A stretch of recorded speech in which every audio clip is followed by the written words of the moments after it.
हजूर गौसे आजम रज़ी अल्लाह ताला अन्हु का नाम मुबारक अब्दुल कादिर है।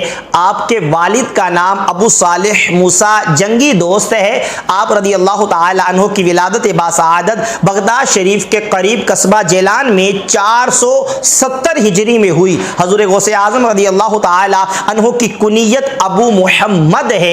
आपके अलकाब मुहियुद्दीन, गौसे आजम, पीराने पीर, महबूब सुबहानी, किंदीले नौरानी, शहबाज लामकानी वगैरह हैं। हजूर गौसे आजम रज़ी अल्लाह ताला अन्हो नजीबुत तरफ़ैन सय्यद हैं, यानी वालिद और वालिदा की तरफ से सय्यद है। आपका शजरा नसब आपके वालिद की तरफ से 11वीं पुश्त में जाकर हजरत इमाम हसन मुजतबा रज़ी अल्लाह ताला अन्हो से मिल जाता है, और आपका शजरा नसब आपकी वालिदा की तरफ से 14वीं पुश्त में जाकर हजरत इमाम हुसैन रज़ी अल्लाह ताला अन्हो से मिल जाता है। हजूर गौसे आजम रज़ी अल्लाह ताला अन्हो का पूरा खानदान औलिया का खानदान था। जी हाँ, आपके वालिद अबू सालिह मूसा जंगी दोस्त, आपकी वालिदा उम्मुल खैर फातिमा, आपके नाना सैयद अब्दुल्ला सोमाई अलैहिर्रहमा, आपकी फुप्पी हजरत सैयदा उम्मे आयशा रज़ी अल्लाह ताला अन्हा, आपकी अज़वाज, आपकी औलाद वगैरह सब के सब मुत्तकी, परहेजगार और बाकरामत औलिया